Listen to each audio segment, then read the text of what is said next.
Hi, my name is Aaron McManus, and you were listening to the Battle Ready podcast. And I'm Erwin McManus. I'm Aaron's dad, and I'm your cohort here, partner in crime. Co-host, father, son, the duo. This week, we're actually doing something really different. We're releasing 2 episodes. One right now on Tuesday, and again on Friday. I don't know why we're doing it, but we were kind of just seeing how it goes. Seeing, there's a little slump on a Tuesday, and maybe we'll get you fired up to face the battles the rest of the week. Well, that's exciting because a lot of people who listen tell us they're binging every Friday and then starving for 6 days. So here we're going to provide an extra meal throughout the week. Hey, if some podcasts can be a daily thing, I think maybe we can manage twice a week every once in a while. But this is a test, so if you're listening, this is not a mistake. We will be dropping another episode on Friday or Thursday night at midnight, Friday morning, first thing, iTunes, Spotify, YouTube. And if you want to just see my face do weird things, go to the YouTube. But if not, rate and review this on iTunes. We love getting your reviews. We love reading them. We laugh, we cry, we share moments together. And I'm really excited. So do you want to jump on into this next topic? This week we have an exciting episode. I'm really excited. We have a fun topic. But before we get there, we want to do something a little bit different. No, first you want to do that whole spiel thing that you do. Yes. If you're listening, we are so grateful. If you wouldn't mind, please go to the iTunes podcast and write a review. Give us however many stars you feel. And 5 stars. I don't think we were allowed to ask for stars. We're not? I don't know. Can we demand them? I have no idea, but we'll do. We'll just go with it. This week we want to do things different. I wanted to give a few shout outs to some people who have been emailing in. We get so much love on the Instagram at Battle Ready Podcast, which is really cool, and we get a lot of love on our email, Aaron@battlereadypodcast.com. I need to do a better job of forwarding you some of the emails. That'd be great. But I want to just shout out Christine Lee, Tashelle Combs. I don't know how to say this. L-A-I-S Gomez, Leon Johnson, Joshua Smith, April Skies, Rafael Costa, Daniel Saldivar, Britton Bentley, Kylie Patton, Benelli Paz, Alvina Judkins, Abe Menayer, who's actually a strength conditioning coach at Stanford. Wow. Can you please move to Los Angeles and train us? Just kidding. Did you work with Andrew Luck? Ooh. Mm. I think he's younger. I think he's my age. Okay. He actually had a really great question about dating. I don't know if I should. I mean, you wrote a question, so I'm saying your name, and it's like a beautiful question, talking about like being 31 years old, amidst of COVID, a quarantine. How do you date? He's tried dating different ways. So is this now like a dating podcast? No, it's not a dating podcast. We wanted to hit 2 questions. I thought we'd hit a fun one, but he was really vulnerable in his email, and I really loved it. So shout out to Abe, but he brought up a good question. How do you date at 31, believing in God, believing in Jesus, having a faith? How do you find someone? I imagine he's a strength coach, so I just envision a good looking, ripped man. Young man. So this is. So I would ask you, how do you date 31 years old? I haven't dated in nearly 40 years. So well, that's also true. Are you grateful that you don't have to date now? Oh, absolutely. Yeah. I think one of the challenging things is that for dating to work effectively, there has to be social structures in place.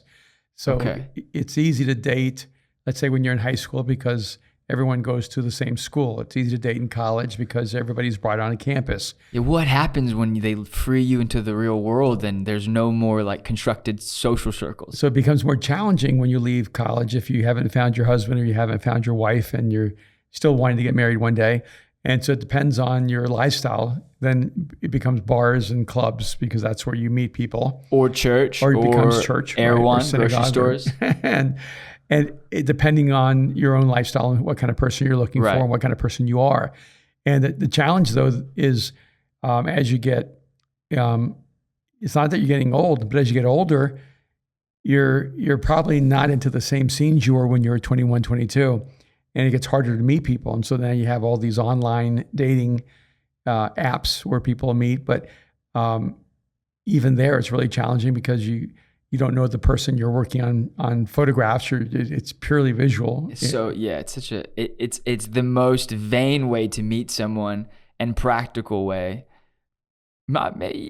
It's an interesting world, because I do find it odd that people shame online dating, because what is the difference between going up to someone in, like, whether it's a bar or on the street or in a restaurant or at church or wherever it may be?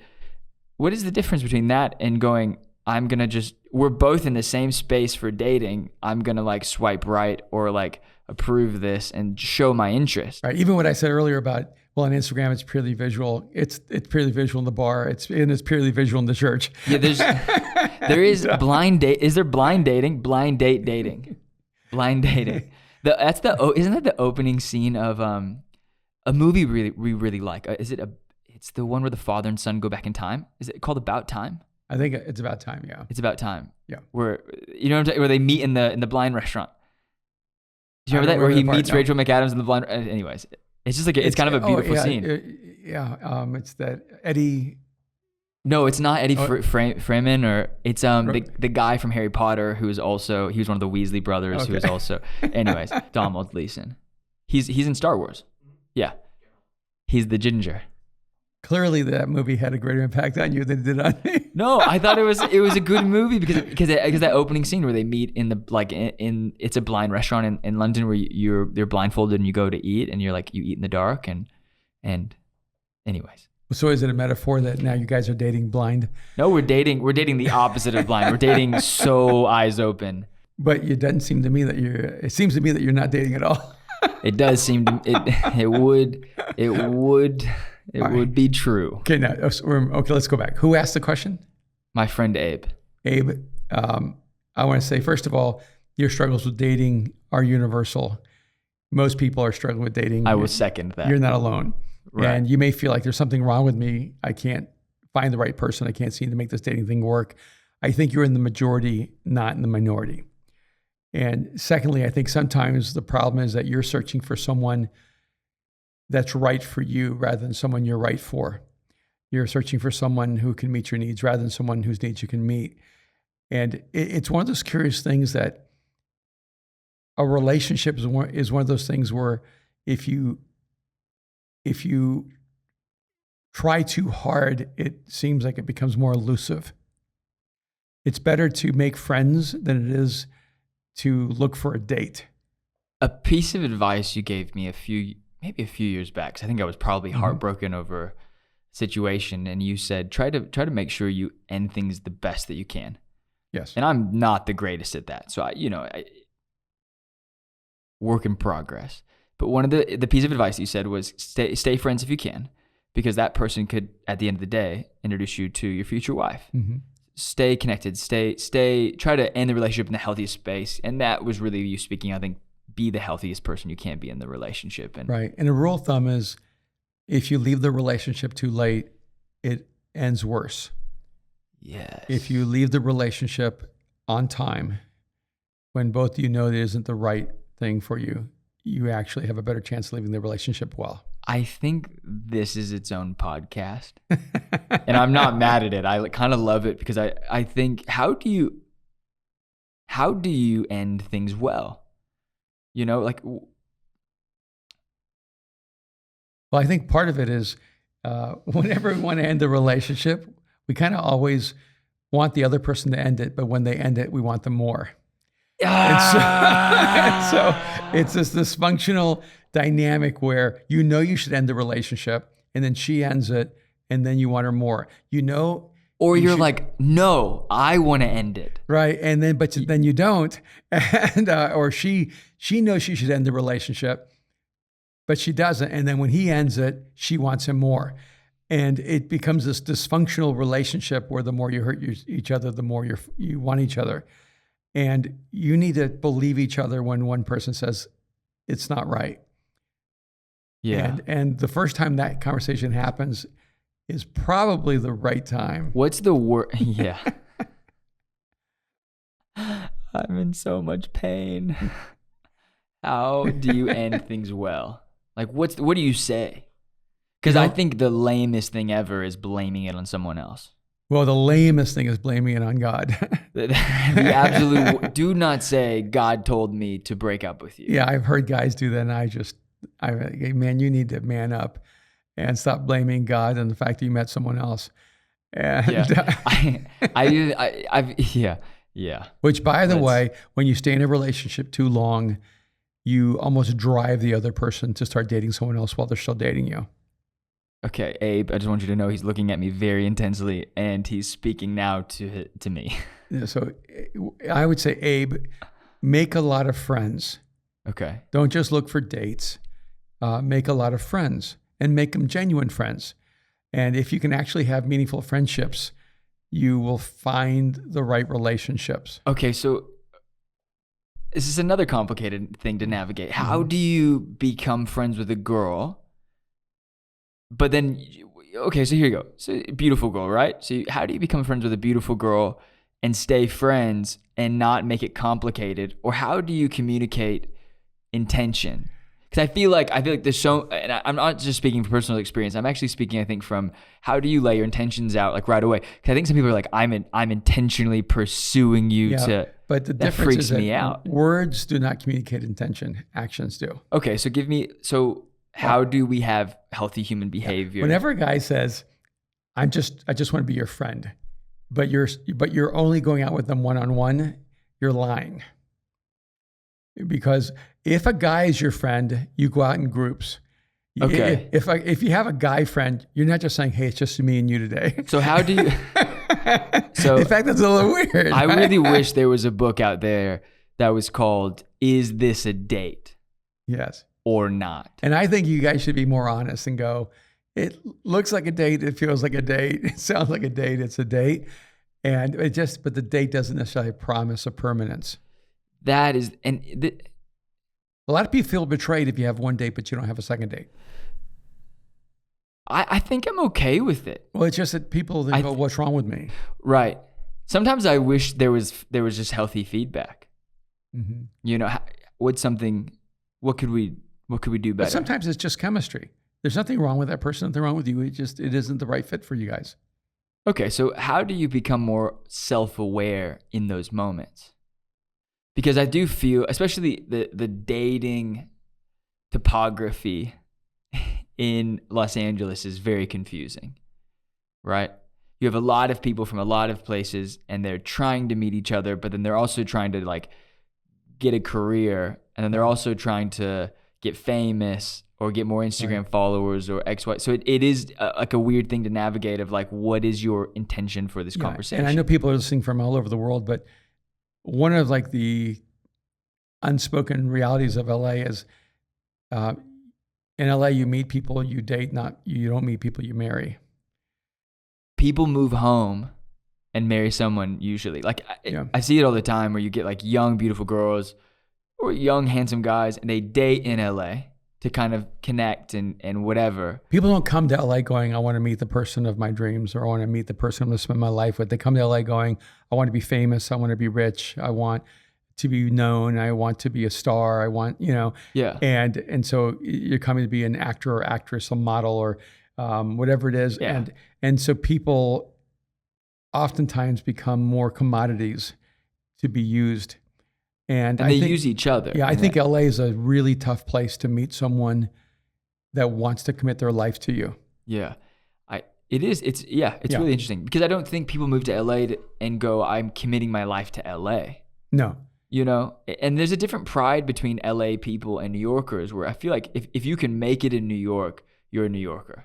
And I think people don't go to New York for a moment of fame. They go there for a career. They go there for a career. They go to build a life. And so I actually think you have a better chance sometimes of finding that person who is serious about life and wants to make serious commitments for life. Yeah. Hey, Siri. Siri, can you help Aaron find a date? Oh my gosh, no, they're all popping off now. All the Siris are starting. But back to it. I do think that dating in LA is hard. I do think being 31, 32, 30 to 32 is a different thing. Right. Because there's not a ton of like 30 to 32 year olds moving to LA. They've kind of moved here when they were younger, and they've either made it or they haven't, or they've gotten over it. And so it is like this disparity. There's just a huge gap in age. Well, you have to ask yourself, am I dating because this person makes me feel more important? Or am I dating because this person actually adds value to my life? And I think a lot of times in your 20s, you're almost dating to see who you can date. And there's a huge amount of ego and esteem involved in it. Yeah, no, I agree with that. I think so much of it is vanity in the beginning, and then it's traction moves into maybe some kind of connection, and then a connection moves into a relationship, which isn't the way it should be. I think the older I get, I want to pretend like I'm wise. I think the older I get, I still make the same dumb mistakes, and it's tough in LA. I think it's hard to meet someone and go, "What do you do?" And the moment they're like, "Well, I'm an actor," I'm like, "Dang it," because you realize as you get older, they're probably not going to be an actor. Right. Not to be mean, but it's like the 1%, 0.01% of the people who move who actually make it. So, okay, like you're probably not gonna be an actor, but what's the package? Like, who are you now? Who are you becoming? And or almost worse, sometimes I'm here to be a model. No, I think it's better.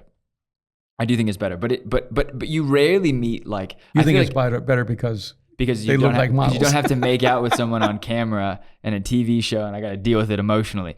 But that's what I mean. Like, you're just one person taking photographs. But I would say this, like, it's rare to meet people that are in other industries in LA. Like, I think if you're in finance, you kind of like live and breathe finance world. If you're in marketing, you kind of are in that world. We're kind of in this day and age where things are much more compartmentalized than they've ever been before, at least in LA. In New York, you met people everywhere because it's like this crammed thing. LA, it's much more separated and much more about its bubble, even more in the quarantine where you're like, okay, if you're an actor, you're an actor. If you're whatever, you're whatever. If you work in this industry, you work in this industry. If you do yoga, you live in Venice. It's just a different world. So how do you, Abe also talks a lot about, how do you know what God wants for you in the person that you're supposed to be with? And how do you not let vanity or let, looks or your own looks be the focal point of the relationship? How do you, and I do think you answered that by saying, like, get to know the person deeper than just what they look like, actually become their friend. And I don't know where to go with this. Well, I just think that no matter how attractive a person is, they're going to get older. Yeah. But when you marry someone that's interesting, they're going to become more interesting. And it doesn't mean that you're not supposed to have an attraction to a person. It just means that attraction needs to be more than just a superficial composite of a person's face and their body. And that, is one of the reasons I think people move to sex so fast, is that the reason people move to sex extremely fast is that they do not find the other person interesting. That you don't have a lot to talk about. And when you have a lot to talk about, you can actually spend your life together. Because eventually you're going to realize that you talk a lot more in the marriage than you have sex. And that you need to find someone that stimulates your imagination, your curiosity, your intellect, that you like having conversations with, that fill that gap of aloneness, and rather than just simply pleasure and or physical attraction. So yeah, I'm all for being physically attracted. I just think that you need to be able to have someone that you can have dinner with and talk to for 5 or 6 hours, not realize the whole night has slipped away because you've been talking and laughing all night long. Right. So that's a lot for one question. I know it's a lot for one question, but I think it's good. I think it's good. Question. It's a good question. All right, want to go to the next one? All right. So we're praying for you. Good luck. Godspeed. I do think they should.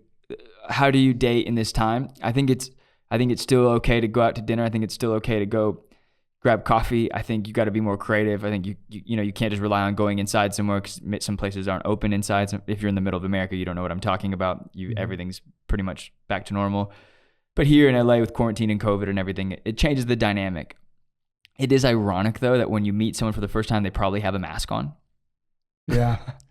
Wow. Which is, if that's not metaphorical for just taking the mask off and becoming more transparent and vulnerable. I think the things that I've realized that I value more than anything now at 32 is if they're not honest and transparent and open about their life. If they don't bring you into their world, if they don't introduce you to their family. I think because you meet so many of my friends because of church and just being, we live in the same city. I think when it doesn't happen, people are so weird about meeting people's families. I'm like, I meet a lot of families all the time. It's a great clue. If they don't bring you into their world, that they haven't brought you into their life. So true. And by the way, I think one of the things that was asked was, oh man, he was talking about dating. Oh yeah, should you wait on God or right? Like he has. It's a really dynamic. And I think one of the things that really strikes me is that when Jesus was with his disciples and after he had risen from the dead and he gets into the boat, or actually even before then, and when he'd gotten in the boat and they hadn't caught any fish, he tells them to throw their nets into the water.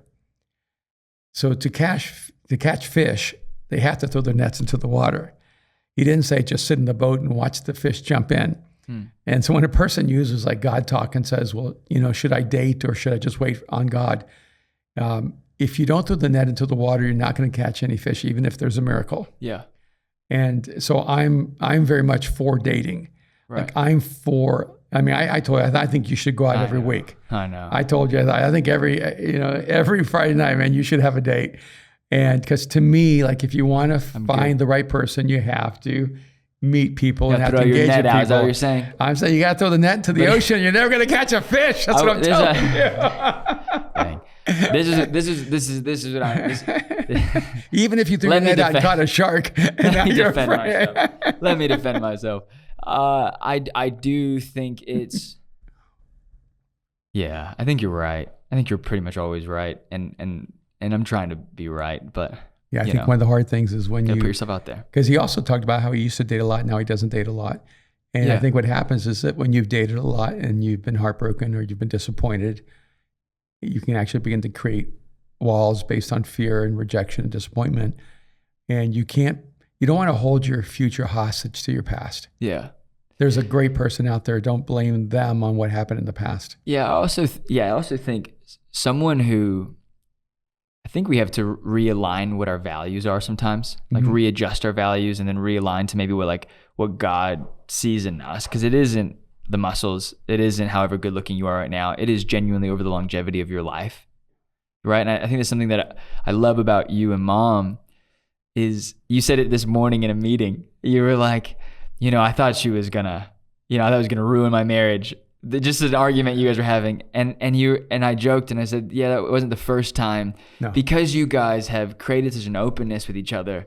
You guys do argue and you guys do have little fights and things, and you're like, Mom's mad at me, or she'll be like, yeah, your dad's mad at me, I threw something away, but I love the transparency in your relationship where you just know that there's a deeper connection, a much broader. You guys aren't going for the best marriage of the month. You're going for like the lifetime. Yeah, I said, don't look for someone that makes your life easier. Look for someone who makes your life more interesting. Look for someone who makes your life richer. Yes. Yeah. Yeah. What's the next question? Next question is this from Sophia Liu. She asked this question. We live in a world where conflict is often avoided. How do you create an environment where conflict/disagreements can thrive? And then she kind of infuses her own thoughts, because that's actually where growth happens. And you I feel like that's the thought you would disagree we had a little conflict over this. All right. I read it real quick before. Well, it's because you're like a moth to flame with conflict. You feel like we don't have enough conflict in the world. No, not in the world. No, not in the world. In your life. No, it's not. No. You paint me out to be this very different person. No. It's just that different personalities elevate through different mechanisms. I would rather have conflict than no. Say that last part again. I cut you off. No, that's all right. No. I thought you had kind of left it to this ominous. You'd rather have conflict than confusion. But you finish your sentence. And for some people, conflict is confusion. So there's only two things. I think it's a great question. They are the weak. So Sophia, you make two assumptions. Okay. All right. The first is in the first statement. This just makes me like, I love this. I love this. If you're watching the YouTube, I'm smiling. Her opening statement is, we live in a world where conflict is avoided. Yes. That's a perception of reality. So there's several things I can say just from that part. One, you believe you should be in more conflict with the people in your lives. You believe they won't listen to you and they avoid conflict. I do think I agree with you. You agree with her. No, I agree with you about this question, and I want to reread it because I think she wrote it differently than, I think she added the question in the middle in between what she already believes. Well, no, it's right. It just, I try to understand what a person's view of reality is. So when she says, we live in a world where conflict is avoided. See, my feeling immediately was, wow, we live in a world where conflict is everywhere. Everywhere. So I immediately had an opposite reaction going. I thought she was going to say we live in a world that's drowning in conflict. So much conflict. But I understand, because relationally, you might have a political conflict and social conflict and cultural conflict. I mean, we have protests everywhere. We have riots everywhere. We have political animosity. We're in a society just raging with conflict, but her perception is we live in a world where conflict is avoided. And so I see it as a purely relational question, that there are people in her life that she feels that there are problems that are not being solved because people are avoiding the conversations she feels need to be had. I feel like this often. Yes. And I bring it to you quite a bit of, I wish we were able to just talk about this and get it out of our system. Yeah, and there are personalities that have a higher capacity for conflict and personalities that have a lower capacity for conflict. And then there are personalities that do not feel they're making progress without conflict. Okay, I want to go deeper into this. Right, but there's a second half of her statement. So I want to go deeper into it. So I want to like earmark this moment, but I also want you to address the whole thing because I think you're piecing together your insight. Well, the second half of that is where she says, how do we address this when conflict is how we grow? How do we create an environment where conflict/disagreements can thrive? Because that's where growth happens. Right. So that's her second assumption, that conflict is where growth happens. But we know that's not true. Well, it's a framework, but I do think that it's a perception of reality. People who thrive in conflict believe conflict is the only environment where you grow. Now, what I would say is your perception is both right and wrong. That I do love when you say that because you don't let anything be black and white. No, conflict may be the only way you grow because you're not as teachable as you should be. But the people in your life may grow through other complementary environments. Like I don't grow best in conflict, but I do thrive in conflict in terms of I elevate in my thinking. But I actually prefer complementary relationships. I prefer competition as opposed to conflict. I love dialogue. I love debate. I love conflict of ideas, but not conflict of value of people. And that maybe that's a part of the dynamic problem is that we get confused. We think having personal conflicts, fights with each other is what grows. It's not. It's a conflict of ideas. And we have to learn how to separate our ideas from our identity. And so one conflict would be attacking each other. Another conflict would be attacking an idea. Go ahead. No. I want to bring your thoughts are swirling. No, they are, but I think that's what I love about what we do here, and it's what I love about our relationship is that you genuinely do spurn like a great thought process, and you say things, and there's tons of lines of conversation. But you'd like for me to have more conflict. It's not true. Yes, it is true. I think it's more specific than that. There's some things that I wish you would hit head on. Right? We had a conflict moment in your house, with a friend of yours, and I walked out of the situation because it was addressed at me. It was pretty pointed. It was pretty aggressive. You were busy and you weren't paying attention really to the situation, and our conflict afterwards, which we weren't mad at each other. I was a little mad at you. was, why didn't you step in? Mm-hmm. And you said, I didn't genuinely know it was a conflict until after. And because I think a weakness of mine in my past is that I don't back down to conflict. I think a bit of it was me being bullied as a kid. I think a lot of it was having a very Southern mother that you had to, if you disagreed, you had to be right and you had to stand your ground. And also be respectful, or that you were swinging, for you. And so there are moments, and I think maybe it's a tie between like, I need to know that the people around me have my back and are loyal and will have conflict in my stead. I also feel like a huge part of our relationship growing has been have less conflict, Aaron, and have the right conflict. And when you have conflict, be kind, be graceful, be forgiving, get to a better end.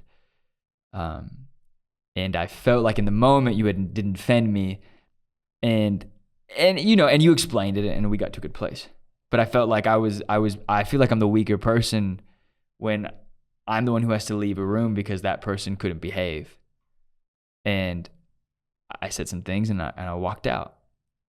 And I think that it was a moment of conflict. To me, part of the spectrum is how easily offended are you? Super offendable. And I'm so offendable. I'm almost impossible to offend. No, but your feelings do get hurt though. Oh, I definitely my feelings get hurt. But I don't really get offended very easily. And because I'm used to living in conflict with other people's thinking. But I don't feel a need to convince other people in those moments of my view. And so it's an interesting kind of dynamic. So let me go back. So Sophia? Yeah. You are right that there are situations that require conflict for things to get better. But I don't think that people would perceive we're living in a culture where conflict is avoided. And I can tell you, we had a consultant years ago who came to our team, and she convinced our team that they should create conflict every time to disagree. Yes, when I got back, and they would do this thing called conflict resolution. All these different things. But not only did our culture go bad because people then began feeling like every time I have an offense, every time I have a disagreement, every time I have a conflict, I need to engage it immediately with you.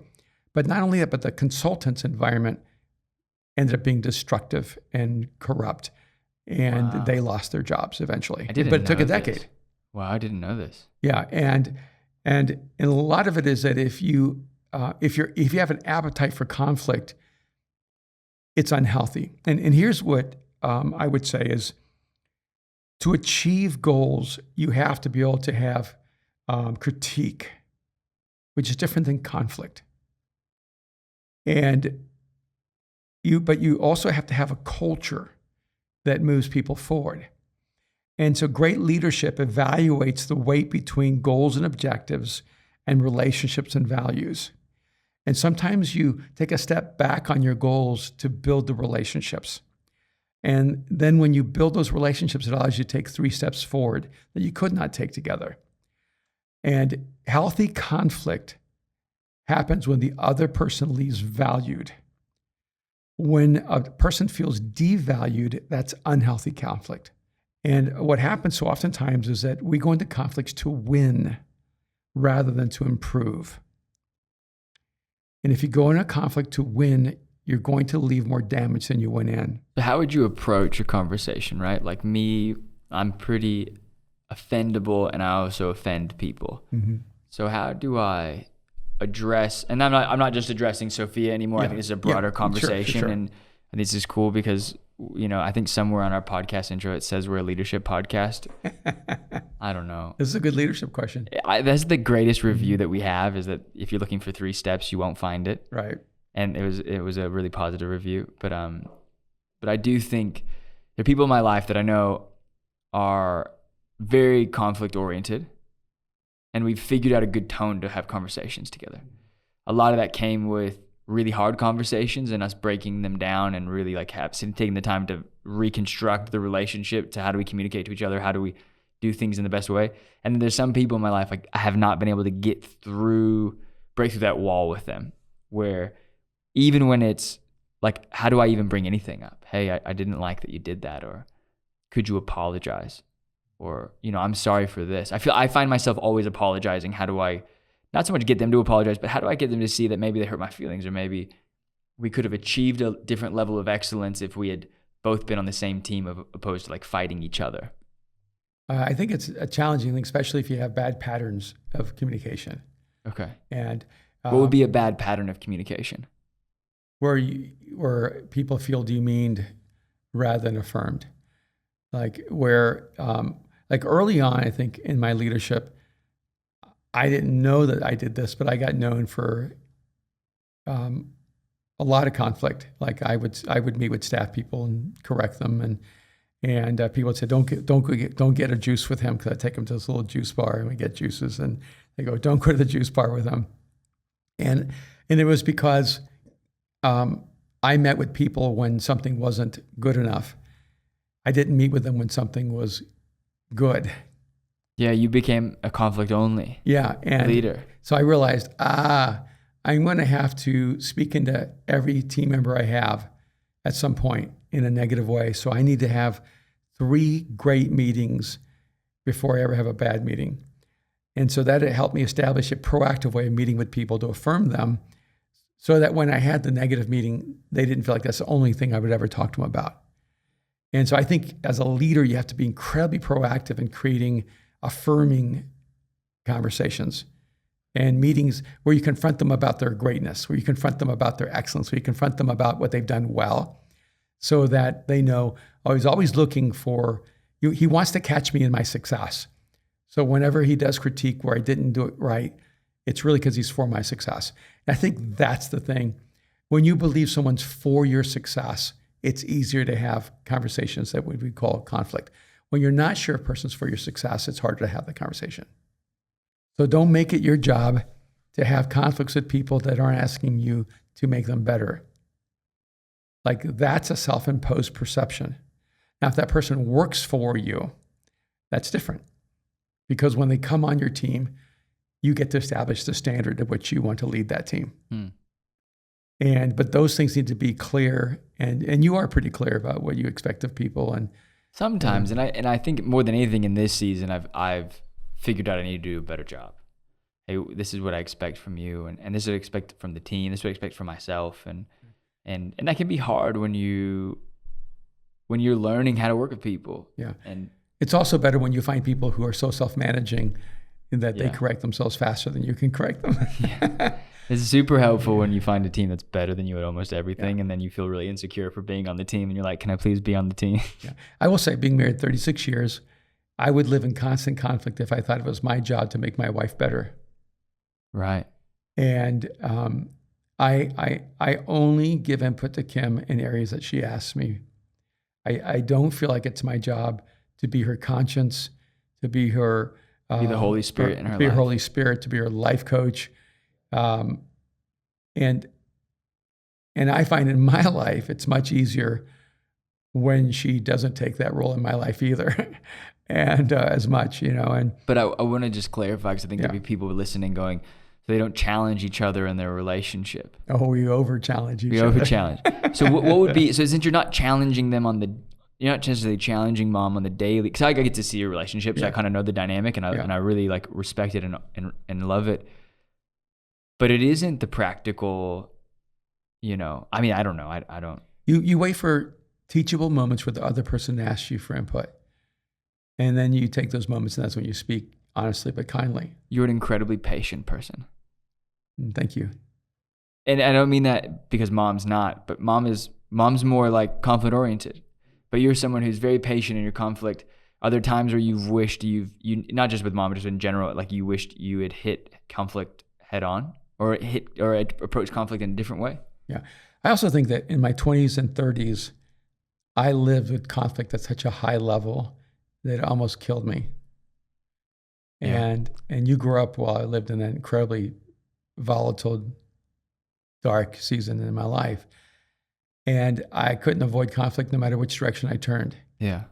And I began realizing that most of the conflicts I had were not worth my life. They felt like they were in the moment, but they were not worth my life. So true. And I'm going, I can't treat everything the same. Like,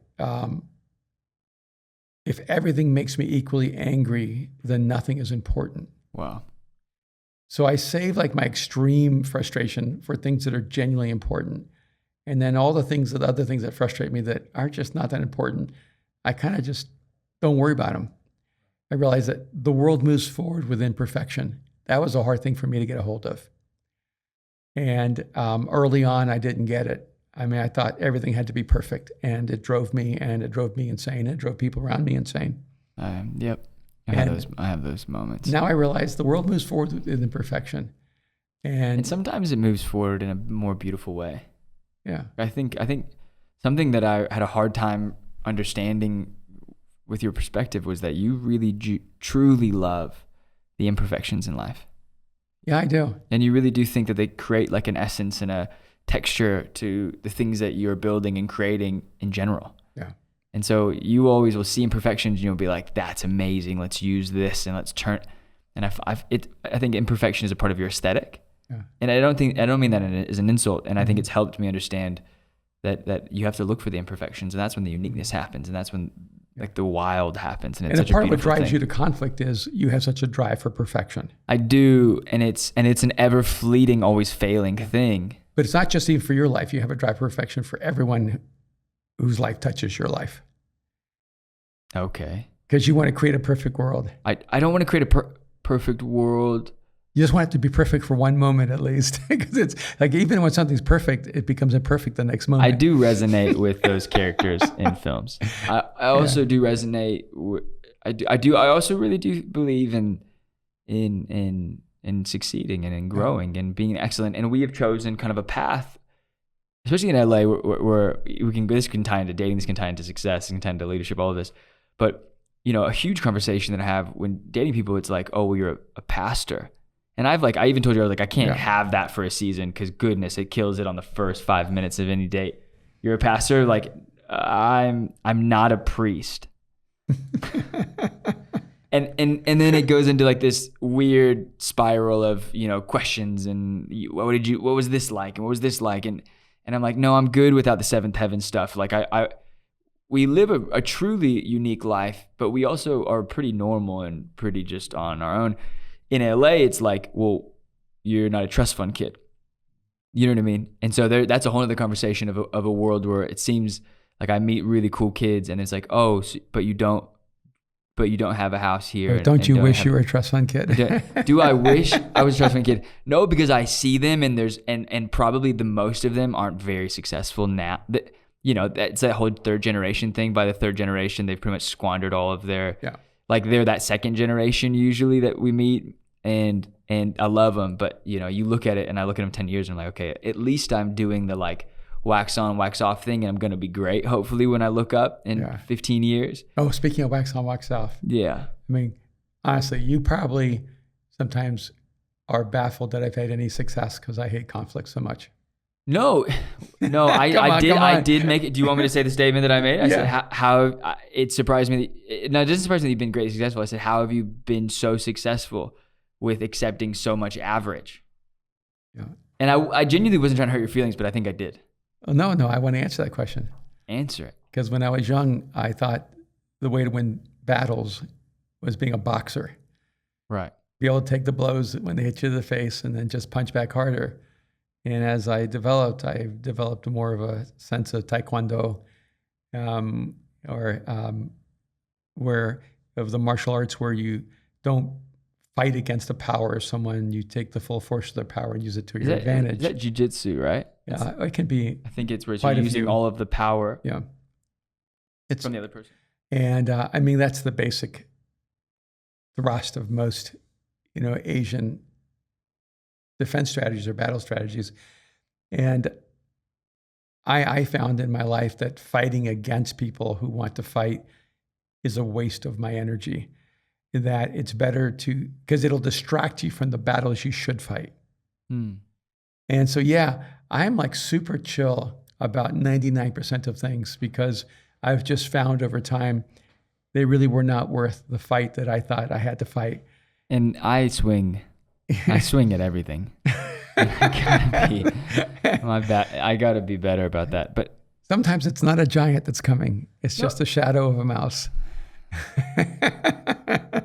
And I'm sorry if I hurt your feelings with that statement. That wasn't the intention. I think a bit of it is I would rather do less in life and to look back and know that I did it the best that I could than and you know what? We talk about this a lot because you will do more in life than I will. No, but meaning you will have done more things probably at a greater success than I will, but I will have probably, hopefully, maybe done like 3 things really, really well, hopefully.